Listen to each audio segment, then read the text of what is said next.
마태복음 22장 2절부터 14절까지 말씀 한 목소리로 읽도록 하겠습니다. 함께 읽습니다. 2절입니다.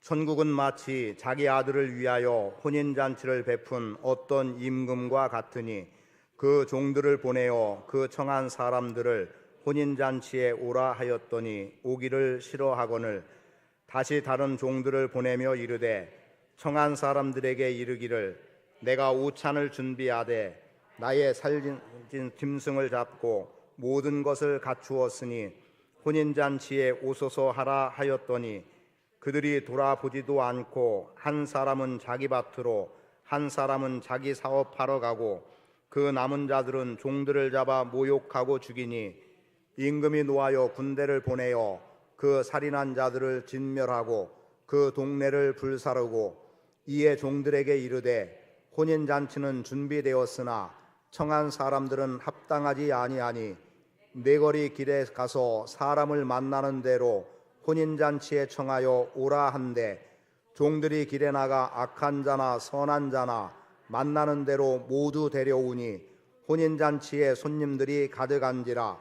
임금이 손님들을 보러 들어올새 거기서 예복을 입지 않은 한 사람을 보고 이르되 친구여 어찌하여 예복을 입지 않고 여기 들어왔느냐 하니 그가 아무 말도 못하거늘 임금이 사관들에게 말하되 그 손발을 묶어 바깥 어두운 데에 내던지라. 거기서 슬피 울며 이를 갈게 되리라 하니라. 청함을 받은 자는 많되 택함을 입은 자는 적으니라. 아멘. 결혼 시즌이 있는 것 같아요. 그 코로나 상황이 좀 이렇게 점점 사라져가고 지금 2월 달에 제가 결혼과 관련한 것만 4차례에 걸쳐서 4건에 대해서 이렇게 결혼에 초청을 받았습니다. 그런데 한 군데도 가지 못했어요. 못 간 이유는 뭐 여러 가지죠. 한 군데는 다 토요일 날 하고 있는데 토요일인데 가까우면 또 대전 정도면 가겠지만 강원도에서 하고 또 서울에서 하고 그런데 그 중에 하나 고향 친구로부터 온 것은 토요일 날 어제였네요. 어제 결혼식이 있었지만 미리 가족들만의 결혼식으로 하기 때문에 별도로 이제 초청을 해서 잔치를 하겠다는 거였습니다. 그래서 전화로 직접 받기도 했고 메시지도 받고 해서 꼭 가겠다고 그렇게 약속을 했는데 그런데 또 부득이 못 가게 됐어요. 다른 일이 생겨지는 바람에 못 갔는데 여러 건의 초청이 왔음에도 불구하고 가지 못할 만한 상황 때문에 가지 못했죠. 변명은 다 있습니다. 그건 저의 변명이고 지금 본문의 말씀 같은 경우도 보면 한 임금이 아들을 위해서 아들의 결혼잔치를 배설해 놓고 이미 초청장을 다 돌렸습니다. 그리고 이제 결혼 당일이 되어서 이제 손님들을 초대를 하는 거죠. 그리고 당시에는 1주일에서 2주일 정도 중동 지역에서는 결혼식이 이루어지기 때문에 아마도 결혼 며칠이 지나는 날까지도 얼마든지 사람들을 초청해서 음식을 나누고 잔치를 베풀게 될 겁니다. 분명한 것은 이제 초청장을 보냈고 그 초청장을 보낸 사람들에게 종들을 보내서 이제 와서 잔치에 참여하라는 거였어요. 그런데 첫 번째로 접한 사람들은 다 이 부분에 대해서 거절하고 가지 않습니다. 그래서 이제 임금이 다른 종들을 보내게 되죠. 분명한 것은 초청장을 미리 보냈다는 것을 전제해야 됩니다. 청함을 받은 사람들이었어요. 그리고 그들에게 보냈더니 이들은 이제는 하나는 밭으로 일하러 가야 된다, 하나는 또 사업장으로 가봐야 된다, 이런 정도의 이유를 들어서 거절을 하게 되고, 그리고 이제 또 다른 어떤 가지 않는 사람들은 오히려 종들을 잡아 죽이기까지 했다라고 말씀이 되어지고 있습니다. 이것은 여러 모양으로 해석이 가능한 일이지만 오늘은 가급적 요 안으로만 집중해서 말씀을 보기를 원해요. 이제 이렇게 2차례에 걸쳐서 청함을 받았지만 되어지지 않았던 겁니다. 그래서 이제 임금이 어떤 조처를 취하냐면 종들을 불러서 큰 네거리 길로 가서 많은 사람들이 오고 갈 텐데 그들에게 아무라도 데리고 이 잔치자리에 들어오게 하라는 겁니다. 그래서 주인의 임금의 명령대로 종들이 나가서 큰 거리에서 오고 가는 사람들을 다 불러들이게 되는데 그들에 대해서 선한 사람이나 악한 사람이나 다 잔치 자리에 들어오게 했고 그랬더니 잔치에 참여한 사람들이 가득했다라고 성경은 기록해요. 그런데 그렇게 아무나 데려오라고 해서 온 사람 중에 어떤 사람이죠? 이들은 사실상 초청 잔치를 받지 않았던 사람이, 초대장을 미리 받지 않은 사람, 그래서 잔치에 갈 어떤 준비도 하지 않았던 사람임에도 불구하고 그렇게 참여한 사람 중에 어떤 한 사람은 예복을 입지 않았더라는 겁니다. 그리고 그 예복을 입지 않은 결과로 그 사람은 수족을 동여매서 슬피 울며 이를 갈게 하는 상황으로 처하게 되고 결국 잔치에 참여하지 못하는 결과를 얻게 된 거죠.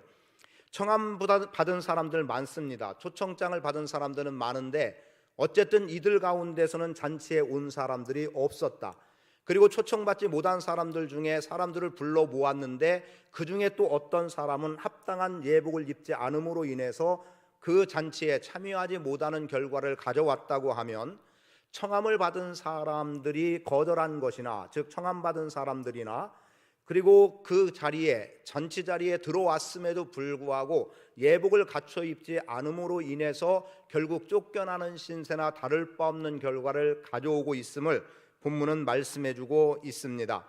그런 이러한 말씀이 왜 주어지고 있느냐? 예수님께서 이 땅에 구원자로 오셨는데 그런데 예수님을 영접하는 사람들이 없었습니다.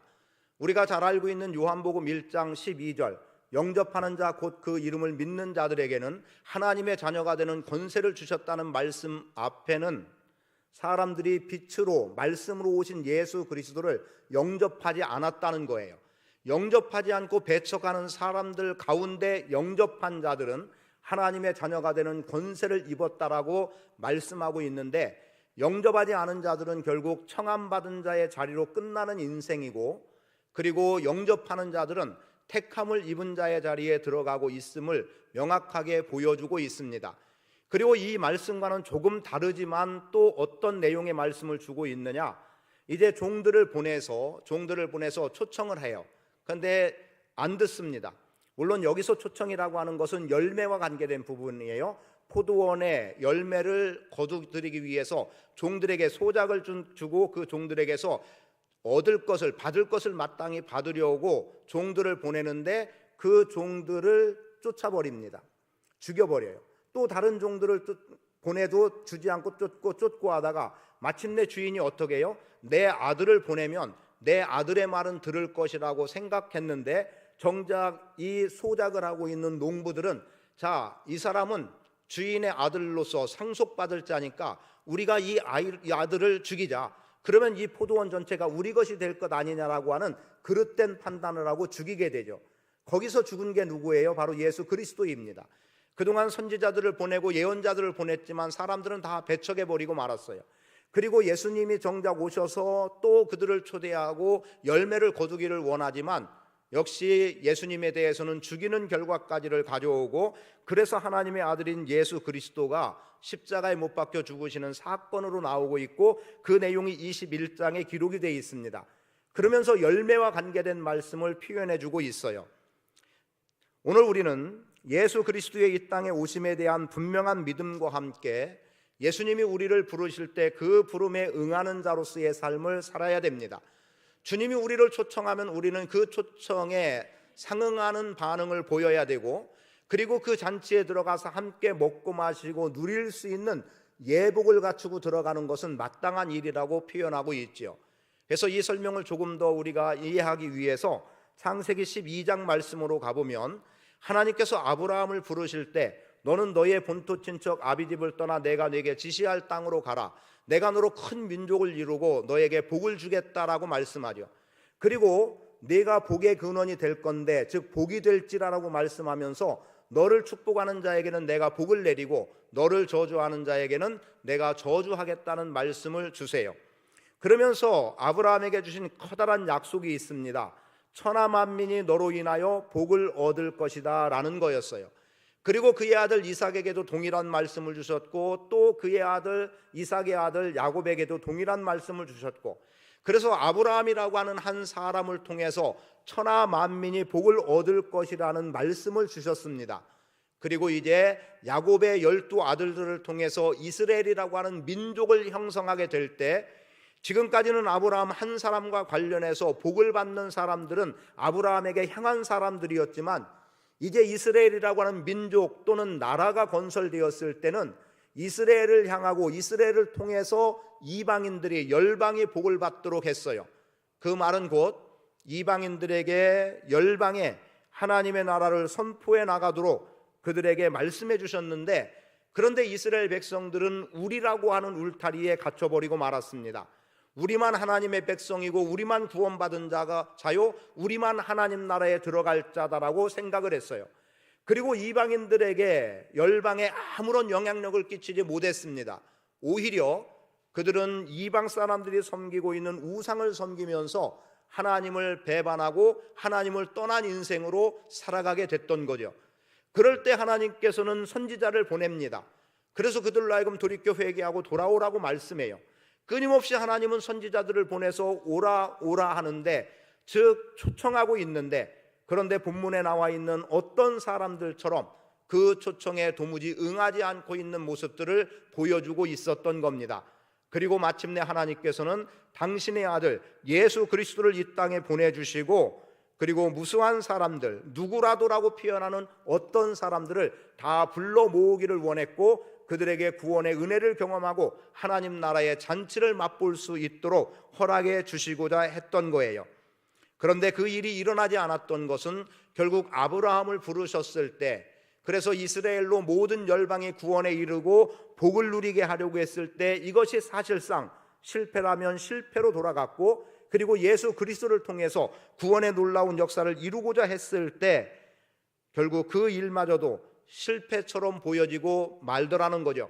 그러나 궁극적으로 예수님은 다시 부활하심으로 인해서 이 모든 일들, 하나님 나라의 천국의 잔치를 풍성하게 이끌어 가시는 주님으로 역사하고 계시고, 그리고 마침내 계시록을 통해서 우리에게 혼인잔치를 통한 하나님 나라의 영광을 보여주고 있습니다.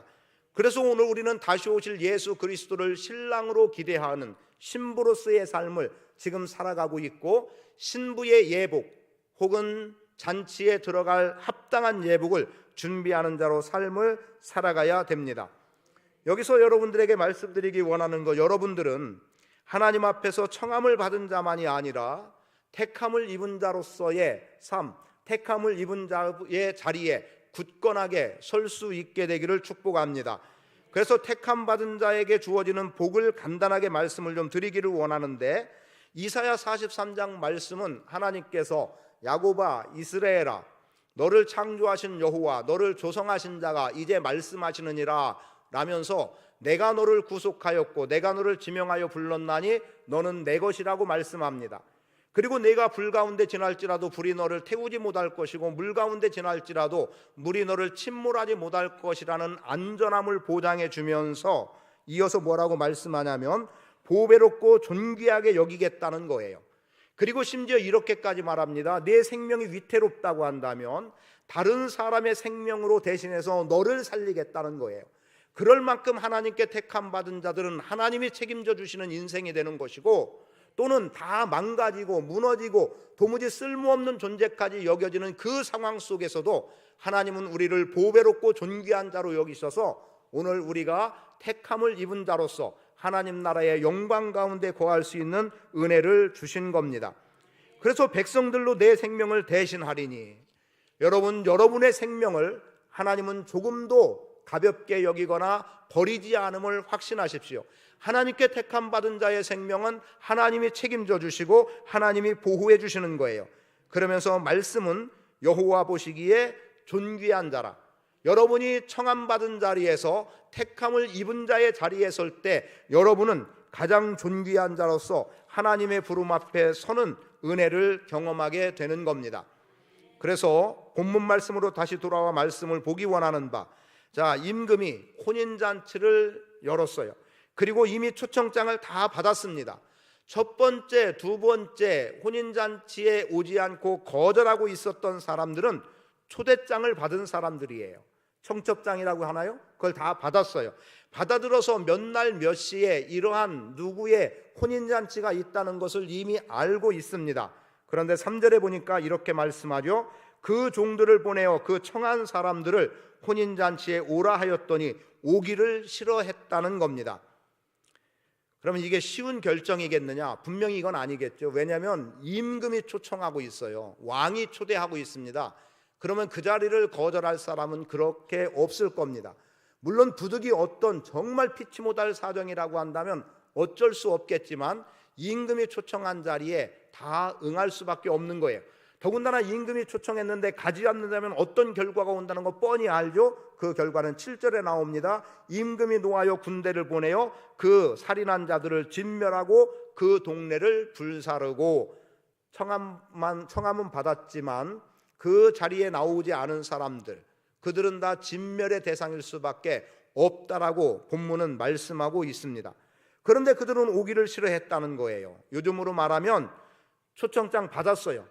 요즘은 카톡으로 많이 오죠. 카톡으로 왔어요. 그냥 누구 이름만 왔으니까 아유 볼 것도 없어 하고 그냥 나와 별 상관없다고 지워버리거나 열어볼 필요도 없이 그냥 관심 밖으로 두는 어떤 경우일 수 있겠지요. 그리고 두 번째는 4절에 보니까 다른 종들을 보내며 다시 다른 종들을 보내며 이르되 이제는 소와 살진 짐승들을 잡고 모든 것을 갖추었다. 처음에는 그것이 갖추어지지 않았기 때문이 아니에요. 이미 갖추어진 거예요. 이제는 그렇게 갖추어졌다고 이러이러한 정도의 맛난 음식들이 준비되어 있으니 오십시오라고 다시 한번 초청을 사람들에게 하고 있는데, 하나는 일하러 나가고 하나는 사업장으로 나가고 있다는 겁니다. 아마도 농사지러 나가고 사업하러 나갔다는 거예요. 요즘으로 말하면 이럴 수 있을 겁니다. 갈까 말까 고민에 빠지는 일, 그 시간에 내가 뭘 하면 이만큼의 소득이 생길 텐데 거기 괜히 축의금 갖다 주느니 이것 가지고 나 즐기는 게 좋지, 가족이 다 축의금 한번 할 거면 온 가족이 다 먹고 즐길 수 있을 수도 있을 것 같아요. 이런저런 생각을 할 수 있을 것 같고, 가봐야 나에게 어떤 실익이 없다고 생각할 수 있고, 그리고 또 달리 좀 더 노골적으로 표현하면 이럴 것 같아요. 지금 돈 벌기도 바쁜데, 내가 일하기도 바쁜데 거기 가봐야 그거 한 끼 먹으러 거기 가냐? 정작 축하의 자리는 먹을 것만 생각하고 나의 이득만 생각하고 가지 않는 어떤 부류의 사람들이 있을 수 있는 거죠. 그리고 또 한 부류는 6절에 보니까 죽이고 모욕하는 사람들이 있었던 거예요. 있을 수 없는 일들입니다. 여러분, 세상은 그런 거예요. 세상 사람들의 논리는 실익을 따집니다. 내가 이 일을 했을 때 얼만큼의 이득이 있으면 내가 하고자 하고, 만약에 이렇게 했지만 나에게 별반 이득이 없으면 그것을 기꺼이 포기하고 안 할 수 있습니다. 세상은 그런 거예요. 그런데 지금 왕의 초대임에도 가지 않았다는 것은 실상 있을 수 없는 일임에도 불구하고 세상 즐거움, 세상이 주는 유익, 세상 자랑이 좋아서 더 이상 나는 그런 자리에 가지 않겠다는 그 잔치의 영광은 바라보지 않고 단지 지금 나에게 어떤 기쁨과 즐거움, 쾌락을 주는 것을 쫓아가고 있고 돈이 되는 것을 따라가고 있는 현실의 모습을 우리에게 보여주고 있습니다. 사실 앞에서 아브라함과 이스라엘의 이야기를 했습니다만 이스라엘이 바로 이런 일들을 행했고 하나님은 결국 그들에 대해서 진멸이라고 하는 결과를 가져올 수밖에 없었던 부분이 있기도 하고, 또 이것을 좀 더 확대 해석해서 신약 시대로 온다고 하면 하나님의 백성들을 그리고 여전히 구원으로 초청함에도 불구하고 오지 않는 그들에 대한 진멸, 이렇게 이해할 볼 수도 있겠다는 겁니다.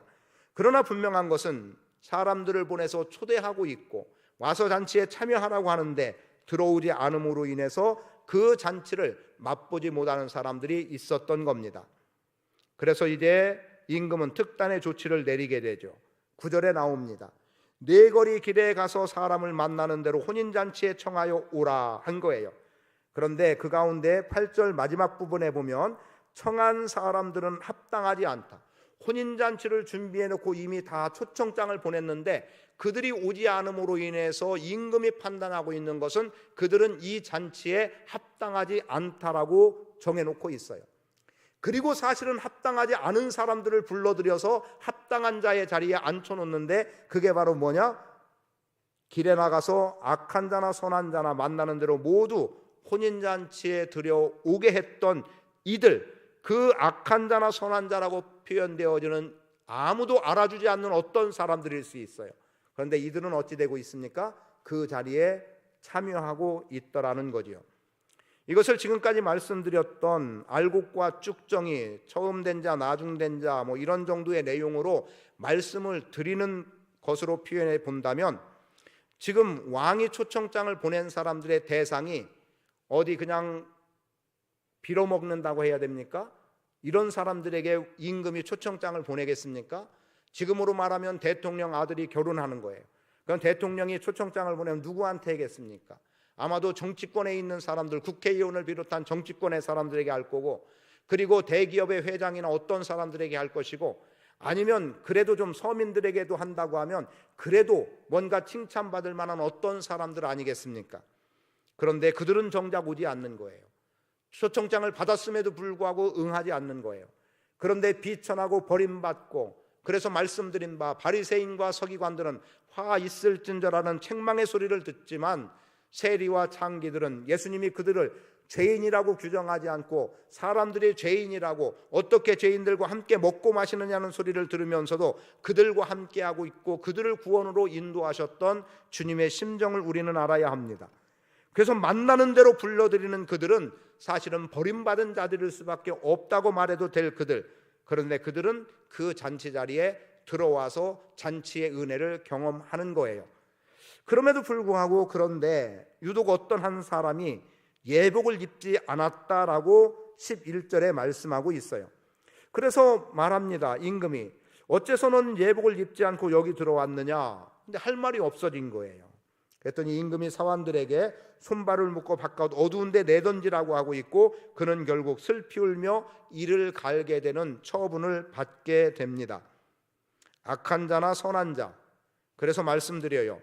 제가 알곡과 쭉정의 이야기에서도 말씀을 드렸고, 알곡과 가라지의 비유를 통해서도 이미 첫째 주에 말씀을 드렸던 내용, 뭡니까? 지금 좋은 밭에다가 알곡, 씨앗을 뿌렸어요.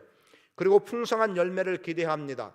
그런데 얼마 지나지 않아서 잡풀 또는 가라지로 표현되는 독초가 자라고 있어요. 그런데 이 독초가 너무나도 알곡에 자란 것과 똑같은 거예요. 그래서 이 보리과에 속하는, 밀과에 속하는 건데요, 독이 있어서 독보리라고도 불려진다는 거예요. 그런데 그건 오히려 뿌리도 깊이 내리고 넓게 내리다 보니까 그걸 지금 뽑아주다 보면 어찌 되겠다는 거예요? 결국 알곡으로부터, 즉 추수할 수 있는, 알곡을 거둘 수 있는 그것까지도 뽑히게 되고 만다는 거죠. 그래서 다 자랄 것까지 놔둬라. 그리고 추수할 때 천사들은 빈틈없이, 조금도 실수함 없이 알곡과 가라지를 구별할 줄 아는 그들이니까 추수하는 천사들이 가라지를 먼저, 독초를 먼저 뽑아서 불사르고, 그리고 나머지 알곡은 모아서 곳간에 드리겠다는 거예요. 그것 때문에 말씀드린 내용이 기억되시나요? 교회 안에는 누구라도 다 들어오는 곳입니다. 여기에 의인만 들어와서 예배하는 게 아니라 여기에 죄인이 있고 아직도 예수 그리스도를 영접하지 않은 사람들이 있고, 그래서 청함은 받았지만 택함 받은 자의 자리에 있지 않은 사람들, 그래서 구원의 확신도 없고 내가 구원의 여부도 모르는 가운데 있기도 하는 사람들, 그리고 말 그대로 버림받고 비천하고 초라하고 정말 쓰잘데가 없다라고 여길 만한 어떤 사람들도 교회 안에는 공존해야 되는 겁니다. 악인과 선인이 공존하고 있다는 거예요. 그러나 악인은 결과적으로 가라지기 때문에 먼저 뽑혀져 버리게 되겠지만, 그러나 지금 뽑지는 않더라는 거죠. 물론 지금 뽑지 않는 이유는 뭐겠습니까? 근본적으로 가라지가 변해서 온전한 알곡으로 되어질 수는 없는 일이겠지만, 의미적인 측면에서는 뭐예요? 그렇게 가라지 같은 존재라 하더라도 함께 교회로 나갈 때 그들이 복음을 받아들이게 되고 그들이 구원을 경험하게 되고, 그래서 그들도 알곡 같은 인생으로 바뀌어질 수 있다는 것 아니겠습니까? 그래서 악한 자나 선한 자, 만나는 대로 들어온 그들, 악한 자라고 부정하지 않았어요. 악한 자라고 배척하지 않았습니다. 하나님 나라에는 악한 자도 다 초대되는 거예요. 교회는 그들도 다 받아들여지는 데예요. 그리고 그 악한 자가 선한 자로 바뀌어지는 곳이 바로 교회입니다.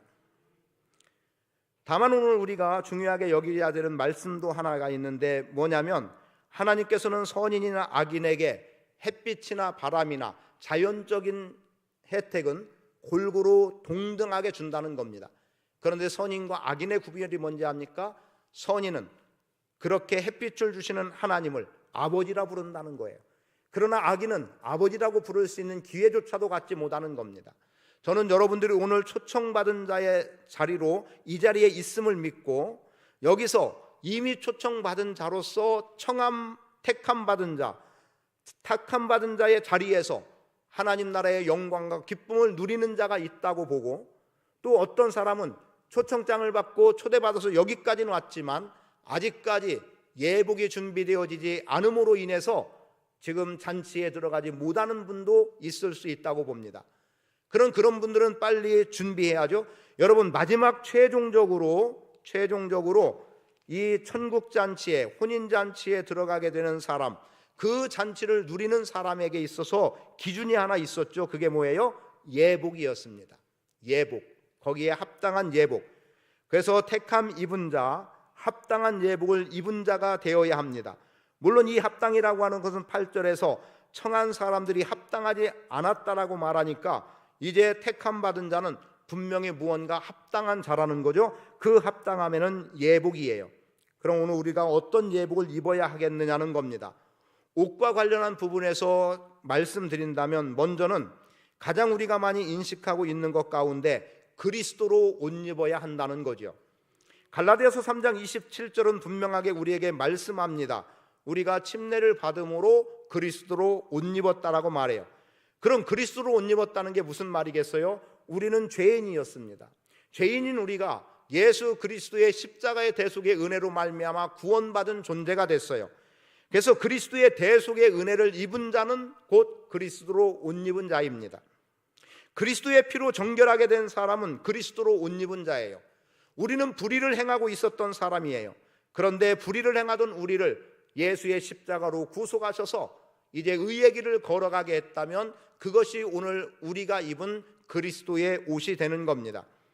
그리고 제사장들은 거룩함을 상징하는 옷을 입었잖아요. 그러면 오늘 우리 안에도 분명히 거룩함의 옷을 입어야 되는데, 그 거룩함의 옷은 예수 그리스도의 대속의 은혜로 말미암아 주어지는 하나님의 은혜입니다. 그래서 오늘 우리는 다 택함 입은 자의 삶을 살기 위해서라도 합당한 예복을 준비하고 그 합당한 예복을 언제고 입을 수 있는 삶을 살아가야 되는 겁니다. 그래서 그리스도로 옷 입음에 있어서 여러분 안에 의의 옷과 거룩함의 옷이 입혀지기를 바라고, 그리고 그것이 그리스도 옷이라고 한다면, 그리스도로 옷 입었다고 한다면 하나님이 여러분을 바라보실 때 여러분의 실체를 보는 것이 아니라 여러분이 입고 있는 그리스도의 옷을 통해서 하나님이 여러분을 판단하실 겁니다. 우리가 그리스도로 옷 입었음에도 불구하고 때로는 죄 가운데 있을 수 있고, 그래서 완전하지 못하다 하더라도 내가 예수 그리스도의 피의 공로를 힘입은 자의 삶을 살아가고 있다면 오늘 주님은 여러분을 그리스도로 옷 입은 자로 보신다는 거예요. 내 안에 있는 더럽고 추한 것을 보시는 것이 아니라 그리스도의 피로 정결케 된 거룩함의 모습을 하나님은 보신다는 거죠. 그래서 합당한 예복, 그리스도로 옷 입음의 예복이 여러분 안에 입혀져야 합니다. 그리고 그리스도로 옷 입음과 더불어 또 하나 택함 입은 자가 합당한 예복을 준비함에 있어서는 회개에 합당한 열매를 맺어야 한다는 거죠. 이미 첫 주에도 드렸던 내용 가운데 마태복음 3장에서 주어진 말씀이죠. 침례 요한이 와서 외친 소리, 회개하라 천국이 가까웠느니라. 예수님도 동일하게 회개하라 천국이 가까웠다고 말씀하셨습니다. 그리고 이미 도끼가 나무의 뿌리에 놓여 있다. 그래서 열매 맺지 못하는 나무는 곧바로 찍혀 불에 던져진다라고 하는 심판을 말씀해 주었습니다. 그럼 회개에 합당한 열매의 아주 근본적인 건 뭐냐? 불순종입니다. 그 불순종이 회개할 내용이고, 그래서 순종으로 나오면 이것은 회개에 합당한 열매가 되는 거예요. 예를 들면 이러한 내용들입니다.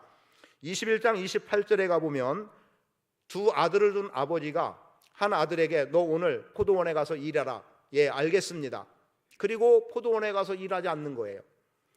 그런데 또 다른 아들, 작은 아들에게 야, 너 오늘 포도원에 가서 일해라. 그랬더니 아버지, 난 오늘 친구들과 만나 놀아야 되겠어요. 못하겠습니다 하고 거역하고 동네로 놀러 나갔어요. 그런데 얼마 있다가 이 놀던 아들이 생각해 보니까 아버지의 말씀을 듣고 내가 포도원에 가서 일했어야 되는데 라고 하는 깨달음이 있어서 이제 어떻게 합니까?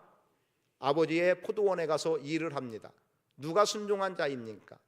예 하고 일하지 않은 자가 충성한 자인지, 그게 순종한 자인지, 아니요 했다가 돌이켜 다시 밭에 나가서 포도원에 가서 충성스럽게 일한 사람이 순종자인지를 본다면, 오늘 우리가 불순종의 삶을 살았던 우리는 지금 순종의 삶을 살아가는 것, 그것이 회개에 합당한 열매입니다.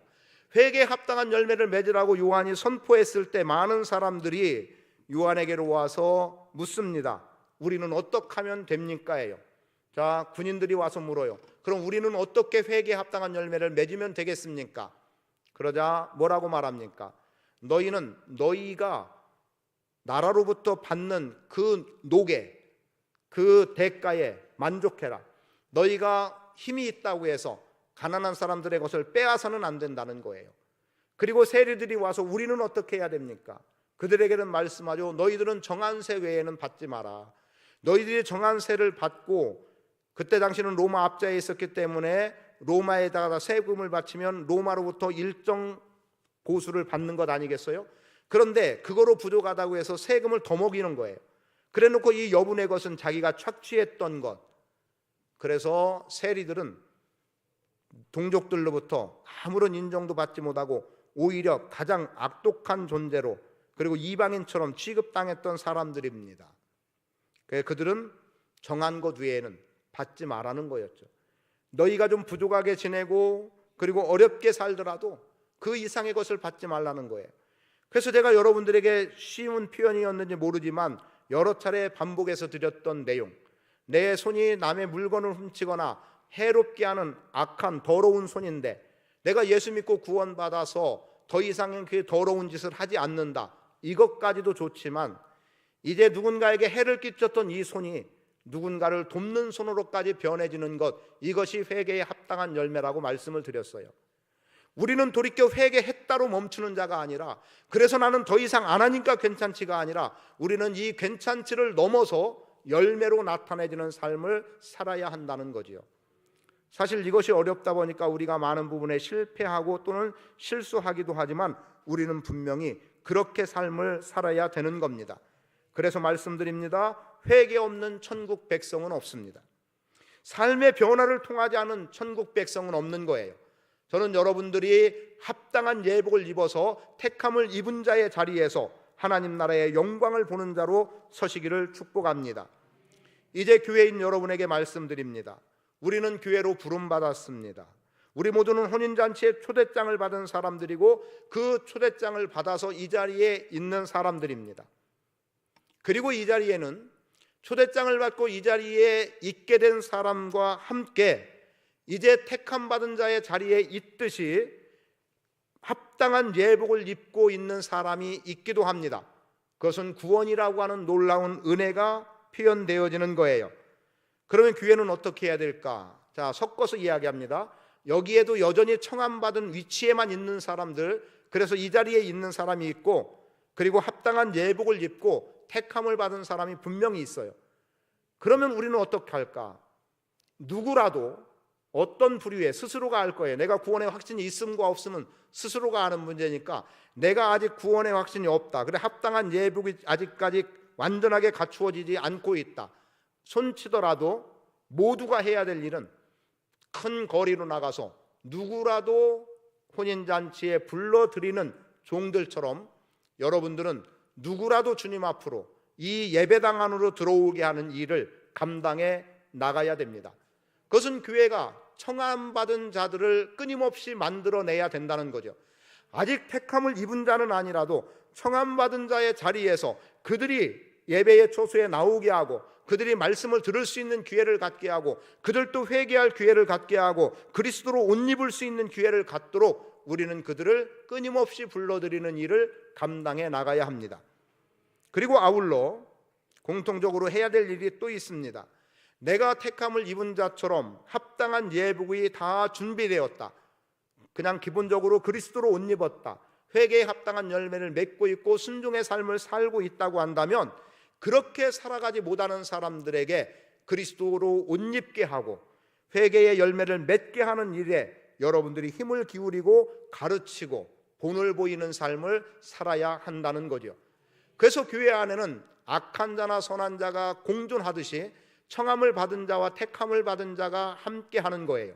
그런 가운데 택함 받은 자라고, 분명하게 택함을 입은 자라고 확신하는 사람들은 택함을 입지 못한 자들, 청함만 받고 있는 그들에 대해서 택함을 입은 자로 만들어가는 일에 힘을 기울여야 되고, 그리고 교회 밖의 사람들에게는 끊임없이 복음 안으로 들여오는 일들을 감당해 나갈 수 있어야 합니다.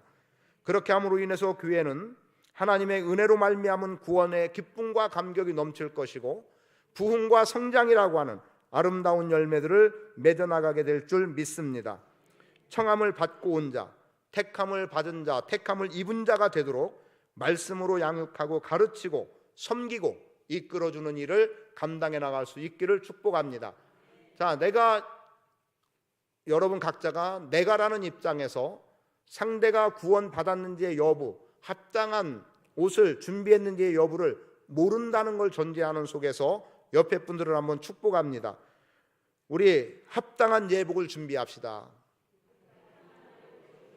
합당한 예복을 준비합시다. 여러분, 합당한 예복을 준비해서 잔치에 맛난 음식들을 경험하고 왕의 잔치 자리에 아름다운 영광을 경험해 나가는 복 있는 성도의 삶을 사시기를 축복합니다. 우리는 누구라도 불러드려야 되고, 누구라도 회개에 합당한 열매, 그리스도로 옷 입음으로 잔치에 합당한 예복이 준비되고, 그 옷을 입고 주님 앞에 담대하게 서는 은혜의 풍성함을 누리는 복 있는 성도 되시기를 축복합니다.